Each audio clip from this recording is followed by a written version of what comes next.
me like a Hellcat.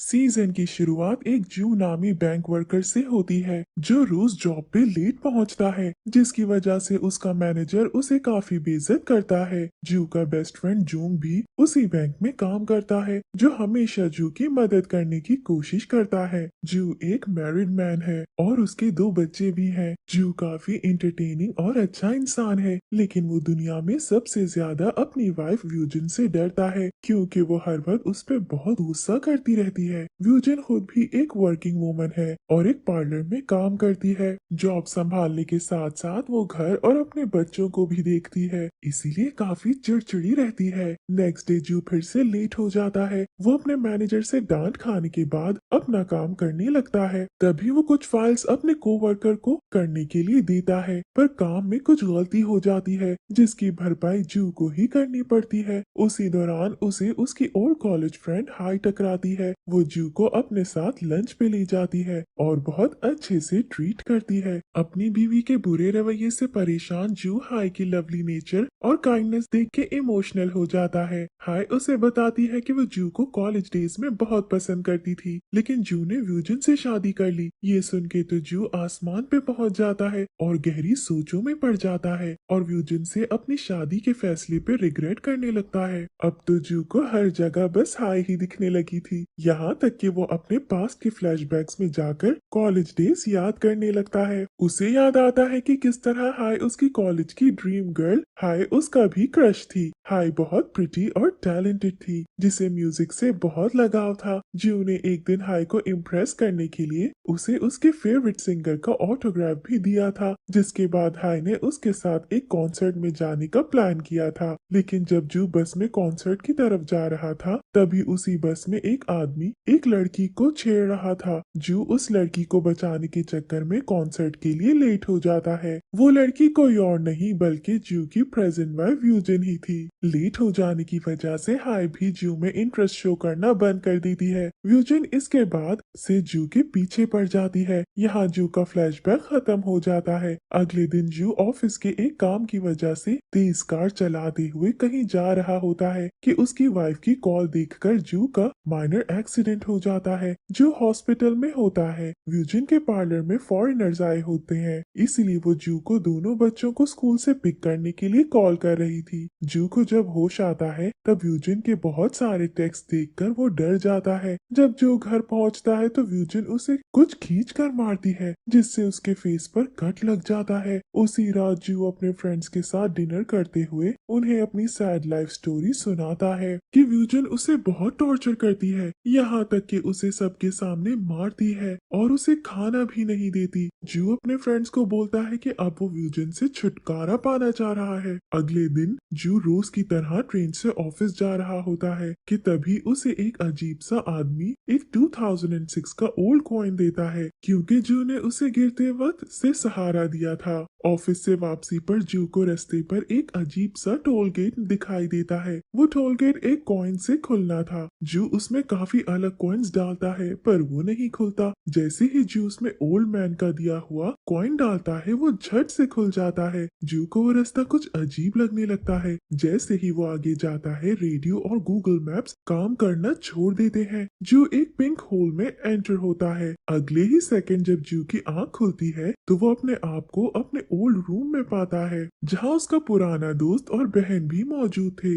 जू समझता है कि वो एक ड्रीम देख रहा है, लेकिन उसकी नजर जैसे ही कैलेंडर पर पड़ती है तो उसमें डेट होती है जून 2006। जू हैरान रह जाता है, क्योंकि वो अपनी जिंदगी के 12 साल पीछे दोबारा आ गया है। वहाँ सब कुछ पहले जैसा होने लगता है। घबरा के जू का एक छोटा सा एक्सीडेंट हो जाता है। उसकी आंख जैसे ही दोबारा खुलती है, वो फिर से अपने प्रेजेंट 2018 में आ जाता है। वो अपनी वाइफ व्यूजन से डे पूछता है तो उसे पता चलता है कि आज वेंसडे है और वो वहाँ फ्राइडे को गया था। इस इंसिडेंट से शॉक्ड होकर जू अपने दोस्त के साथ ऑफिस जा ही रहा होता है कि उसकी नजर उसके हाथ पर पड़ती है जिसपे एक स्कार बना था। जू को नहीं पता होता कि वो स्कार कैसे आया। तभी उसका दोस्त उसे बोलता है कि वो हमेशा से उसके हाथ पर था। वो जू को कहता है कि तुम स्ट्रेस रिलीज करने के लिए दोबारा से वीडियो गेम्स खेलना शुरू कर दो। जू को उसका आइडिया अच्छा लगता है। इतने में जू को एक आदमी की कॉल आती है जो अपना वीडियो गेम बेच रहा था। जू बहुत एक्साइटेड हो जाता है और उसे शाम 6 बजे मिलने का कहता है। वीडियो गेम की एक्साइटमेंट में जू ऑफिस में एक औरत को आईडी कार्ड लिए बगैर ही लोन अकाउंट दे देता है, जिसकी वजह से एक बड़ी प्रॉब्लम हो जाती है। अगले दिन ऑफिस में जू की गलती की वजह से उसे खूब डांट पड़ती है, यहाँ तक कि मैनेजर को हेडक्वार्टर्स तक जाना पड़ता है। सब लोग जू को गुस्से से भरी नजरों से देख रहे होते हैं। जू उदास होकर टेरेस पे चला जाता है और बोलता है कि आज तो वो वहाँ से कूद जाएगा। इतने में उसका दोस्त जूम आके उसे बोलता है कि अगर जू वहाँ से कूद भी जाए तब भी वो मरेगा नहीं, बल्कि बस उसकी 2-4 हड्डियां ही टूटेंगी। वहीं दूसरी तरफ हमें दिखाया जाता है कि व्यूजिन की लाइफ में बहुत सारी प्रॉब्लम्स हैं। उसकी माँ को भूलने की बीमारी होने की वजह से वो अपना ख्याल खुद नहीं रख सकती, लेकिन व्यूजिन के पास लोन्स की वजह से इतने पैसे भी नहीं है कि वो अपनी मॉम को नर्सरी होम ही भिजवा दे जहाँ उनकी केयर हो सके। घर में व्यूजिन के हाथ जू का वीडियो गेम लग जाता है और वो गुस्से में आकर उसे खराब कर देती है। इतने में वहाँ जू भी आ जाता है और ये मंजर देखकर उसका बीपी हाई हो जाता है। वो आज तो व्यूजिन को सुनाने में कोई कसर नहीं छोड़ता और बोलता है कि व्यूजिन की वजह से जू की लाइफ एक हेल बन गई है। ऑफिस की परेशानियों के बाद उसे घर आके व्यूजिन का बैड बिहेवियर बर्दाश्त करना पड़ता है। व्यूजिन की आंखों में आंसू आ जाते हैं। जो वहाँ से चला जाता है। बाहर जाकर उसे रियलाइज होता है कि शायद उसने व्यूजिन को कुछ ज्यादा ही सुना दिया, लेकिन वो वहाँ से ड्रिंक करने चला जाता है। जो को ख्याल आता है कि क्यों ना वो दोबारा टोल गेट से टाइम ट्रैवल करने की कोशिश करे। बहुत ढूंढने के बाद उसे टोल गेट मिल जाता है और वो फिर से उसी रास्ते पे कार से जाने लगता है। वो दोबारा उसी पिंक होल में एंटर हो जाता है।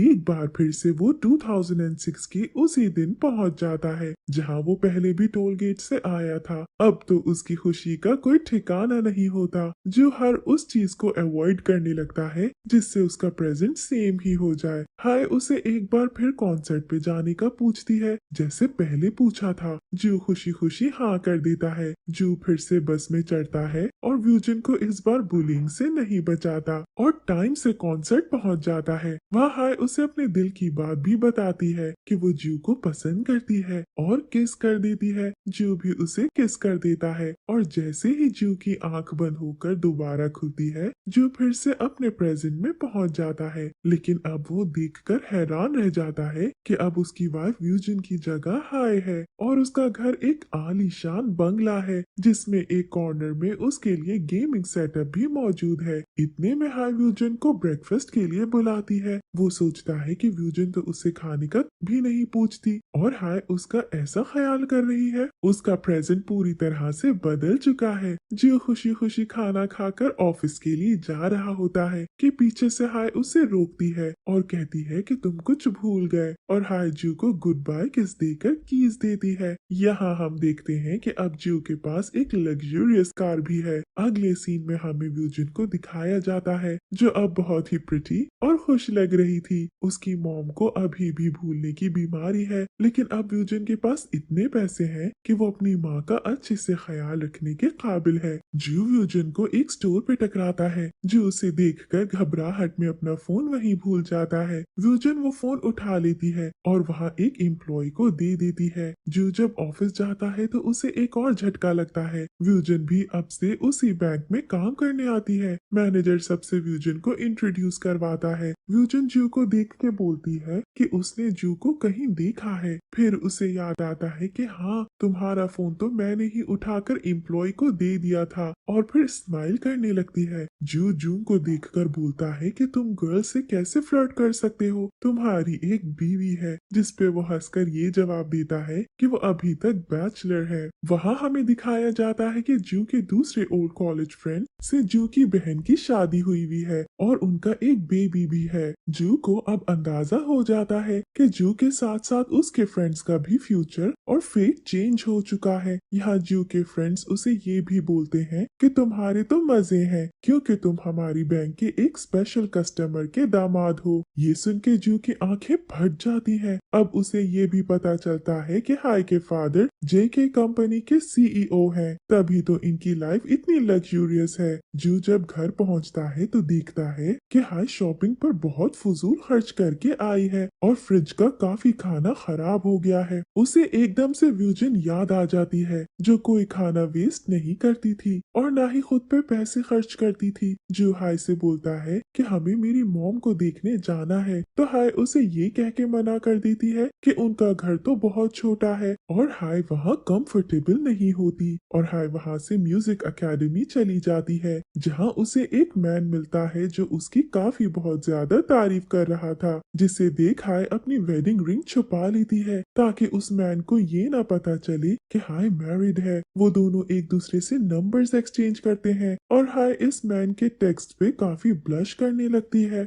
वहाँ हमारा जू हर मुमकिन कोशिश करता है कि व्यूजन उस बैंक से जॉब छोड़कर चली जाए ताकि उसे रोज रोज देखकर जू को अपनी पुरानी लाइफ याद ना आए। व्यूजन भी डट जाती है कि वो वही काम करेगी। एक दिन काम के बाद सब कोलीग्स ड्रिंक पर जाते हैं। वहाँ जूंग व्यूजन से फ्लर्ट करने लगता है। ये सब जू गौर से देखते हुए अंदर से जेलसी फील करता है। व्यूजन के बाहर निकलने के बाद एक बाइक उसे टक्कर मारने वाली थी कि वहाँ आकर जू उसे बचा लेता है। व्यूजन ये देख के इमोशनल सी हो जाती है कि आखिर वो जू को लेकर ऐसा क्यों फील कर रही है। जू के पेरेंट्स उसके घर आते हैं लेकिन हाय उनकी टाइट बेइज्जती करती है, यहाँ तक कि वो बेचारे चले जाते हैं। जू जब हाय से उसके बुरे बिहेवियर की शिकायत करता है तो वो उल्टा जू को ही सुनाकर ये कह देती है कि तुम्हारे पास जो कुछ भी है मेरे पेरेंट्स का दिया हुआ है, तभी तुम इतनी लग्जूरियस लाइफ गुजार रहे हो। हाय जू को बोलती है कि अगर तुम्हें प्रॉब्लम है तो तुम वो वापस करके मुझे डिवोर्स दे दो। एक दिन जू को व्यूजन की मॉम देखकर उसे अपना दामाद बोलने लगती है। जू सोचता है कि कहीं इन्हें पास्ट का सब याद तो नहीं। तभी व्यूजन उसे बताती है कि उसकी मॉम को अल्जाइमर्स है।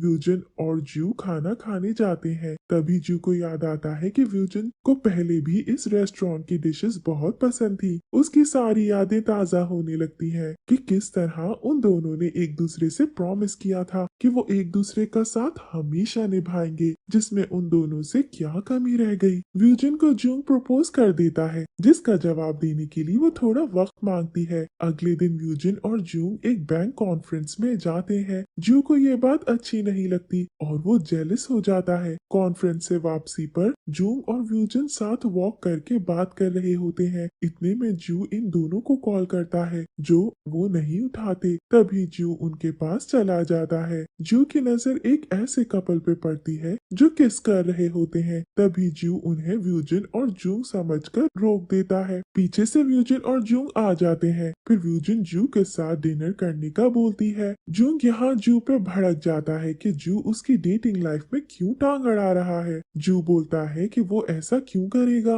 वहाँ से वापसी पर रास्ते में जू गहरे ख्यालात में गुम हो जाता है कि व्यूजन कितनी लवली लड़की थी, लेकिन शायद जू ने उसे अकेला फील करवाया। तभी वो एक मॉन्स्टर जैसी हो गई थी। जू सोचता है कि अब इन सब बातों का कोई फायदा नहीं क्योंकि अब उसकी लाइफ और वाइफ दोनों चेंज हो चुकी है। एक दिन जू और व्यूजन को साथ में ऑफिस के बाहर हाई देख लेती है। वो जू को ताना मारती है कि आखिर तुम दोनों के बीच क्या चल रहा है। जो उसे साफ मना कर देता है कि ऐसा कुछ भी नहीं है। व्यूजन की मॉम गुम हो जाती है और जू के पास आकर आइसक्रीम खाने का कहती है। जू उन्हें आइसक्रीम खिलवाता है। तभी वहाँ परेशान व्यूजन पहुँच जाती है। व्यूजन उन्हें साथ देख के स्माइल करती है। बाद में व्यूजन जू को थैंक्स करके बोलती है कि जू में कुछ अलग सी बात है जो व्यूजन को उसकी तरफ खींचती है। अब जूंग व्यूजन से उसके सवाल का जवाब मांगने लगता है। जूंग व्यूजन को बोलता है कि अब तो काफी दिन हो गए, अब बता भी दो कि क्या तुम मुझसे डेट करने के लिए राजी हो। व्यूजन जूंग की एफर्ट्स और गुड बिहेवियर देख के उसे डेट करने के लिए हाँ कर देती है। ये खबर जब जू को होती है तो वो इस बात से खुश नहीं बल्कि दुखी होता है कि उसकी पहली वाइफ अब उसके ही बेस्ट फ्रेंड को डेट कर रही है। सब लोग मिलकर एक ट्रिप पे जाते हैं लेकिन हाय वहाँ जाके भी नखरे कर रही होती है। वहाँ सब काफी ड्रिंक कर लेते हैं जिसकी वजह से व्यूजन बेहोश हो जाती है। जूस के लिए वरिड होकर दवा लाता है लेकिन तब तक जूंग व्यूजन को हॉस्पिटल ले जाता है। अब जू से ये सब बर्दाश्त नहीं होता और वो अपनी पुरानी लाइफ में वापस जाने के लिए कोशिश करने लगता है। बहुत ढूंढने के बाद उसे वो मैजिक कॉइन तो मिल जाता है, लेकिन टोल गेट नहीं मिलता। जू उस आदमी को ढूंढने लगता है जिसने उसे वो कॉइन दिया था, मगर वो आदमी कहता है कि अब कुछ नहीं हो सकता क्योंकि तुमने फ्यूचर खुद जाके चेंज किया है।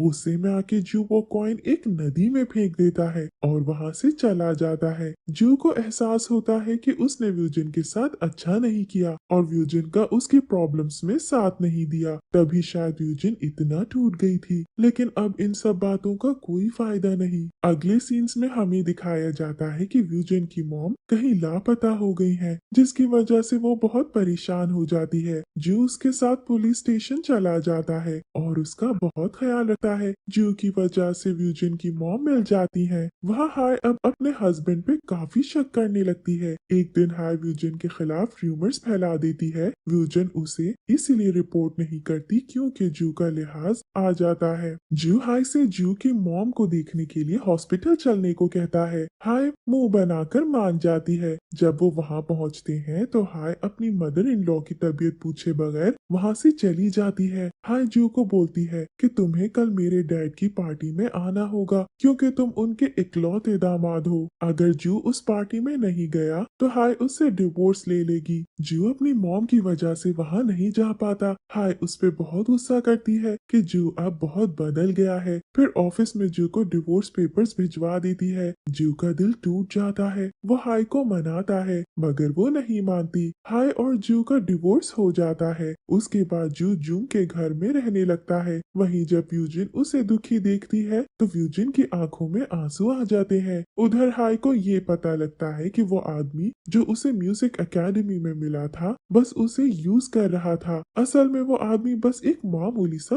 वर्कर था। हाय उसे बैग से मार के वहाँ से चली जाती है। व्यूजिन जू की हालत देखकर उस पे तरस खा रही होती है। वो समझती है कि ये सब उसकी वजह से हुआ। जू उसे बोलता है कि वो अपने आप को जू की डिवोर्स का जिम्मेदार ना ठहराए। उसके बाद दोनों ड्रिंक करते हैं और व्यूजिन आखिरकार जू को अपनी ट्रू फीलिंग्स बता देती है कि जू उसे बहुत पसंद है। व्यूजिन उसे किस कर देती है। जू उसे मना कर देता है कि ये सही नहीं है। अगले दिन ऑफिस में व्यूजिन और जू एक दूसरे को अवॉइड कर रहे होते हैं क्योंकि वो एम्बेरस्ड है। जू व्यूजिन को बोलता है कि जूंग एक अच्छा लड़का है जो व्यूजिन को खुश रखेगा, लेकिन व्यूजिन अपनी फीलिंग्स को मजीद इग्नोर नहीं कर सकती। तभी वो जूंग से बात करके उससे ब्रेकअप कर लेती है। व्यूजिन जू से रिलेशनशिप करना चाहती है मगर वो उसे इसीलिए इग्नोर कर रहा होता है क्योंकि वो नहीं चाहता कि एक बार फिर से व्यूजिन उसकी वजह से परेशान हो जाए और उनकी वैसी ही लाइफ हो जाए जैसे पहले थी। आखिरकार व्यूजिन को ये बात पता चल जाती है कि जू पास्ट में ट्रेवल करके आया है। पहले तो उसे इस बात पे यकीन नहीं आता, पर जब उसकी माँ उसे वही कॉइन देती है जिससे टोल गेट खुलता है तब हमें पता चलता है कि व्यूजिन की मॉम भी पास्ट में ट्रेवल कर चुकी है। व्यूजिन अपने साथ जू को भी पास्ट में दोबारा ले जाती है ताकि वो दोनों एक बार फिर से साथ जिंदगी गुजारें। व्यूजिन वहाँ जाके अच्छे चेंजेस करने लगती है, इवन अपने फादर को भी बचाती है, लेकिन जू वहाँ भी उसे अवॉइड कर रहा होता है क्योंकि उसे अभी भी व्यूजिन की फिक्र थी। बहुत मेहनत के बाद जू भी अपनी फीलिंग्स के आगे हार मान जाता है और ये दोनों एक बार फिर से रिलेशनशिप में आ जाते हैं। जो जैसे ही व्यूजिन को किस करता है ये लोग दोबारा से प्रेजेंट में पहुंच जाते हैं। एक बार फिर से व्यूजिन जू की वाइफ बन जाती है, लेकिन इस बार इनकी जिंदगी बहुत खुशहाल हो जाती है। दोनों के बीच में मोहब्बत बहुत बढ़ जाती है। ना ये आपस में लड़ते हैं और ना ही एक दूसरे का साथ छोड़ते हैं और अपने घर और बच्चों का मिल के ख्याल रखते हैं। इनकी लव स्टोरी यहाँ आके काफी स्पेशल और इमोशनल हो जाती है और यहाँ इस सीजन की हैप्पी एंडिंग हो जाती है।